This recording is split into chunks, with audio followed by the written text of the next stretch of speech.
নমস্কাৰ, এই মুহূৰ্তত আহি পৰিছে অসমবাসী ৰাইজখনে কেইবাটা গুৰুত্বপূৰ্ণ খবৰ। অসমৰ লাখ লাখ ধনী দুখীয়া পৰিয়ালৰ বাবে এটা ডাঙৰ খবৰ। অৰ্থাৎ ৰেচন কাৰ্ডত নাম থাকিলে সুখবৰ, কাৰণ ৰেচন কাৰ্ডত নাম থাকিলে এতিয়াৰে পৰা অকল বিনামূল্যে চাউলে নহয়, তাৰ উপৰিও 4 বিধকৈ সামগ্ৰী লাভ কৰিব। লগতে PM কিষাণ যোজনাৰ 21 নম্বৰ কিস্তিৰ ধন কেতিয়া দিব আৰু কোনে কোনে লাভ কৰিব।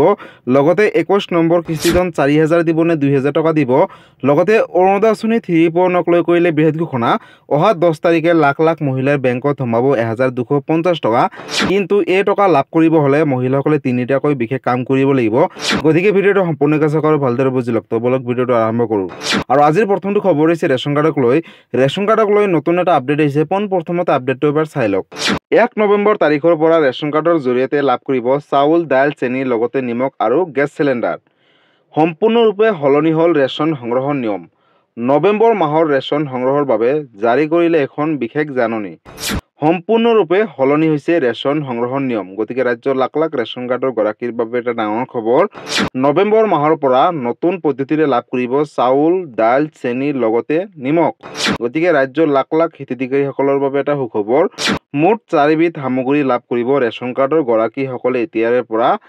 বজাৰৰ দৰতকৈ অতি কম দামতে লাভ কৰিব এই সামগ্ৰীখিনিৰ। লগতে প্ৰতি কেজি চেনি লাভ কৰিব মাত্ৰ 38 টকাত, অৰ্থাৎ বজাৰতকৈ অতি কম মূল্যত। লগতে প্ৰতি কেজি মচুৰ দাইল লাভ কৰিব মাত্ৰ 69 টকাত। লগতে প্ৰতি কেজি নিমখ লাভ কৰিব মাত্ৰ 10 টকাত, অৰ্থাৎ যাৰ যাৰ ঘৰত ৰেচন কাৰ্ড আছে তেওঁলোকেহে লাভ কৰিব। ৰেচন সংগ্ৰহৰ সময়ত বাধ্যতামূলকভাৱে দিব লাগিব ফিংগাৰপ্ৰিণ্ট। আৰু চাউল ল'ব যাওঁতে কিবা খেলি মেলি পালে 180034536111 নম্বৰত দিব পাৰিব অভিযোগ। গতিকে ৰাজ্যৰ লাখ লাখ ৰেচন কাৰ্ডৰ গৰাকীসকলৰ বাবে এটা সুখবৰ, কাৰণ ৰেচন কাৰ্ড থাকিলে অকল বিনামূল্যে চাউলে নহয়, তাৰ উপৰিও এতিয়াৰে পৰা লাভ কৰিব 4 বিধকৈ সামগ্ৰী। অৰ্থাৎ ৰেচন কাৰ্ডৰ জৰিয়তে 1 নৱেম্বৰ তাৰিখৰ পৰা আৰম্ভ হ'ব দাইল, চেনি, নিমখ, লগতে গেছ চিলিণ্ডাৰ। আৰু এই সামগ্ৰীখিনি বজাৰতকৈ অতি কম দামতে লাভ কৰিব পাৰিব। আৰু যাৰ যাৰ ঘৰত ৰেচন কাৰ্ড আছে তেওঁলোকেহে এই সুবিধাখিনি লাভ কৰিব। লগতে বন্ধুসকল, ৰেচন কাৰ্ড থাকিলে অকল বিনামূল্যে চাউলে নহয় বা বিনামূলীয়া এই সামগ্ৰীখিনিয়ে নহয়, তাৰ উপৰিও চৰকাৰে ইতিমধ্যে কেইবাটাও উচ্চ অভিলাষী আঁচনি আৰম্ভ কৰিছে। যদি আপোনালোকে নতুনকৈ কেইবাটাও আঁচনিৰ বিষয়ে জানিব বিচাৰিছে ৰেচন কাৰ্ড থকা প্ৰতিটো পৰিয়ালৰ বাবে, তেনেহ'লে মই ইতিমধ্যে এটা ভিডিঅ' বনাই দিছোঁ, আপোনালোকে সেই ভিডিঅ'খিনি চাই ল'ব। তাতে ৰেচন কাৰ্ড থকা প্ৰতিটো পৰিয়ালৰ বাবে নতুনকৈ 5টা আঁচনি চৰকাৰে ঘোষণা কৰিছে, আৰু সেই লাভালাভসমূহ ৰেচন কাৰ্ড থকা প্ৰতিটো পৰিয়ালে লাভ কৰিব। গতিকে ডাঙৰ আপডেট আছিলে ৰেচন কাৰ্ডক লৈ। আৰু আজিৰ পৰৱৰ্তী খবৰটো হৈছে PM কিষাণ 21 নম্বৰ কিস্তি ধনক লৈ আপডেট এটা আহিছে। আপডেটটো চাই লওক। PM কিষাণ যোজনাৰ 21 নম্বৰ কিস্তি ধন লাভৰ বাবে সাজু হওক হিতাধিকাৰীসকলে। কাৰণ নৱেম্বৰ মাহৰ প্ৰথম সপ্তাহতে লাভ কৰিব পাৰে PM কিষাণ যোজনাৰ 21 নম্বৰ কিস্তিৰ ধন। দেশৰ লাখ লাখ কৃষকৰ বাবে এটা ডাঙৰ খবৰ। নৱেম্বৰ মাহৰ প্ৰথম সপ্তাহতে ধন লাভ কৰাৰ সম্ভাৱনা আহি পৰিছে ইতিমধ্যে। যিসকল কৃষকে EKYC সম্পূৰ্ণ কৰা নাই তেওঁলোকে অতি শীঘ্ৰে EKYC সম্পূৰ্ণ কৰক। লগতে আধাৰ বেংক একাউণ্টৰ সৈতে সংযুক্ত নাই যদি তেওঁলোকে নাপাব 21 নম্বৰ কিস্তিৰ ধন। নথিপত্ৰ আৰু একাউণ্টসমূহ পৰীক্ষা কৰক যদি এতিয়ালৈকে কৰা নাই। হিতাধিকাৰীসকলৰ তালিকাত আপোনাৰ নাম সন্নিৱিষ্ট হৈ আছেনে নাই এতিয়া গৈ পৰীক্ষা কৰক। লগতে ইতিমধ্যে 4টা ৰাজ্যৰ কৃষকসকলে লাভ কৰিছে 21 নম্বৰ কিস্তিৰ ধন। যিকোনো মুহূৰ্তত সোমাব আন ৰাজ্যবিলাকৰ কৃষকৰ একাউণ্টত 21 নম্বৰ কিস্তি ধন। নতুন নিয়মেৰে এইবাৰ দেশৰ কৃষকৰ একাউণ্টত জমা হ'ব 21 নম্বৰ কিস্তি ধন। লগতে পাঞ্জাৱ, হিমাচল প্ৰদেশ, উত্তৰাখণ্ড আৰু জম্মু কাশ্মীৰত বিতৰণ কৰা হৈছে PM কিষাণ যোজনাৰ অধীনত 21 নম্বৰ কিস্তি ধন।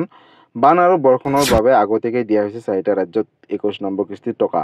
শীঘ্ৰেই আন ৰাজ্যৰ কৃষকৰ একাউণ্টত জমা হ'ব 21 নম্বৰ কিস্তিৰ টকা। তাৰ বাবে আজিয়ে কৰি লওক EKYC আপডেট। লগতে যিকোনো সমস্যাৰ বাবে চৰকাৰে মুকলি কৰিছে হেল্পলাইন নম্বৰ, অৰ্থাৎ চৰকাৰে সুবিধাৰ্থে মুকলি কৰিছে 155261। যিকোনো সমস্যা হ'লে কৃষকসকলে ডাইৰেক্ট আপোনালোকে টোল ফ্ৰী নম্বৰত ফোন কৰি অভিযোগ দিব পাৰিব।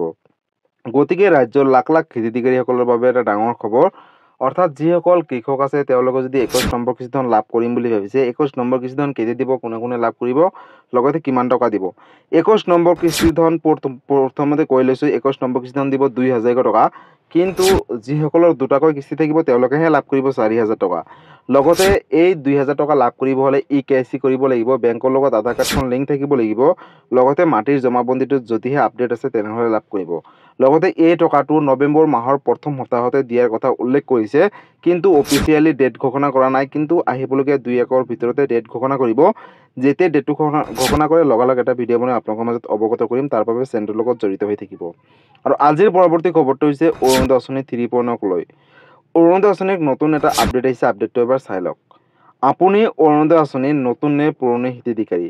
যদি পুৰণি বা নতুন হিতাধিকাৰী হয়, ধনসমূহ কণ্টিনিউ পাই থাকিবলৈ কৰিব লাগিব বিশেষ কেইটামান কাম। কাৰণ চৰকাৰে অৰ্থাৎ মুখ্যমন্ত্ৰীয়ে কেইবাটাও ঘোষণা কৰিছে অৰুণোদয় আঁচনিক লৈ। পুৰণি হিতাধিকাৰীসকলে ধনসমূহ পাই থাকিবলৈ কৰিব লাগিব কেইবাটাও কাম। লগতে নতুনসকলৰ বাবে আছে কেইবাটাও নতুন নিয়ম। অৰুণোদয় আঁচনি লাখ লাখ হিতাধিকাৰীসকলে শীঘ্ৰে আপডেট কৰিব লাগিব KIC। KIC আপডেট নাথাকিলে আপোনাৰ একাউণ্টত নোসোমাব 1250 টকা। অৰুণোদয় আঁচনিৰ ধন নিয়মীয়াকৈ পাই থাকিবলৈ বেংক একাউণ্টটো ঠিক হৈ থাকিব লাগিব। লগতে অৰুণোদয় আঁচনিৰ বাবে যিটো মোবাইল নম্বৰ আপোনালোকে দিছিলে সেই মোবাইল নম্বৰটো এক্টিভ থাকিব লাগিব। কিবা কাৰণত যদি মোবাইল নম্বৰটো পৰিৱৰ্তন হয় তেনেহ'লে চৰকাৰক জনাব লাগিব। এতিয়াৰে পৰা প্ৰত্যেক ব্লক অফিচত এজনকৈ অৰুণোদয় আঁচনি সহায়ক থাকিব। লগতে যদি মাহত 1250 টকা জমা নহয় তেন্তে আপোনালোকে ব্লক অফিচত গৈ ডাইৰেক্টলি অভিযোগ দিব পাৰিব। আৰু এটা অভিযোগৰ পিছতে কিন্তু আপোনালোকৰ বেংক একাউণ্টত 1250 টকাকৈ সোমাই যাব। গতিকে ৰাজ্যৰ লাখ লাখ অৰুণোদয় আঁচনি হিতাধিকাৰীসকলৰ বাবে এটা সুখবৰ। কাৰণ অহা 10 তাৰিখে লাখ লাখ মহিলাই লাভ কৰিব 1250 টকাকৈ।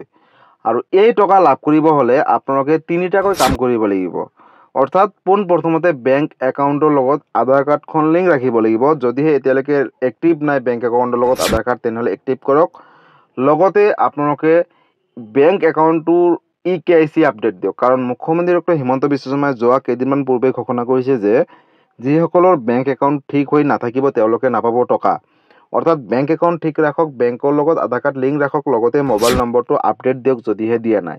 আৰু এই 3টাকৈ যদি কাম কৰে তেনেহ'লে আহিবলগীয়া সময়ত অৰ্থাৎ অহা 10 তাৰিখে 1250 টকাকৈ লাভ কৰিব। আৰু যদি এই কাম 3টা নকৰে তেনেহ'লে কিন্তু আপোনালোকে নাপাব টকা। লগতে এতিয়াৰে পৰা অৰুণোদয় আঁচনিৰ সহায়ক থাকিব প্ৰতিটো ব্লক অফিচত এজনকৈ। যদি আপোনালোকে মাহৰ 10 তাৰিখে 1250 টকা বেংক একাউণ্টত জমা নহয় তেনেহ'লে ডাইৰেক্টলি আপোনালোকে ব্লক অফিচত গৈ এতিয়াৰে পৰা অভিযোগ দিব পাৰিব। আৰু এটা অভিযোগৰ পিছতে কিহৰ বাবে আপোনালোকে ধনৰাশি পোৱা নাই, কিহৰ বাবে বঞ্চিত হৈ আছে তেওঁলোকে কিন্তু একদম সঠিকভাৱে তথ্যখিনি আপোনালোকক দিব। গতিকে বন্ধুসকল, ৰাজ্যৰ লাখ লাখ অৰুণোদয় আঁচনি হিতাধিকাৰীসকলৰ বাবে এটা ডাঙৰ খবৰ। আপোনালোকে অহা 10 তাৰিখে ৰাতিপুৱা 10 বজাৰ লগে লগে 1250 টকা DBT যোগে লাভ কৰিব। তাৰ বাবে আপোনালোকে যদি নতুন হিতাধিকাৰী হয় বা পুৰণি হিতাধিকাৰী হয় এইখিনি কাম কৰি লওক। বা এইখিনি কাম নকৰাৰ বাবে বহু হিতাধিকাৰীসকলে বা বহু অৰুণোদয় আঁচনি হিতাধিকাৰীসকলে এই টকা পোৱা নাই। গতিকে এইখিনি কাম কৰক আৰু 1250 টকা অহা 10 তাৰিখে 10 বজাৰ লগে লগে লাভ কৰক। গতিকে অৰুণোদয় আঁচনিক লৈ এইটো এটা ডাঙৰ আপডেট আছিলে। গতিকে বন্ধুসকল, আজি আছিলে এইটো এটা ইনফৰ্মেটিভ ভিডিঅ' আৰু গুৰুত্বপূৰ্ণ খবৰ। ভিডিঅ'টো চাই কেনেকুৱা পালে? যদি ভাল পালে চেনেলটোত নতুনকৈ আহিছে চেনেলটো ছাবস্ক্ৰাইব কৰিব, লাইক কৰিব। কিবা সুধিবলগীয়া বা জানিবলৈ ইচ্ছা আপোনালোকে মোক কমেণ্ট কৰি জনাব, মই নিশ্চয় ৰিপ্লাই দিবলৈ চেষ্টা কৰিম। লগতে এই ভিডিঅ'টো সকলো অসমবাসী ৰাইজৰ মাজলৈ শ্বেয়াৰ কৰি দিব যাতে এই ভিডিঅ'টো চাই সকলোৱে এই আপডেটখিনিৰ কথা জানিব পাৰে। ধন্যবাদ। জয় আই অসম।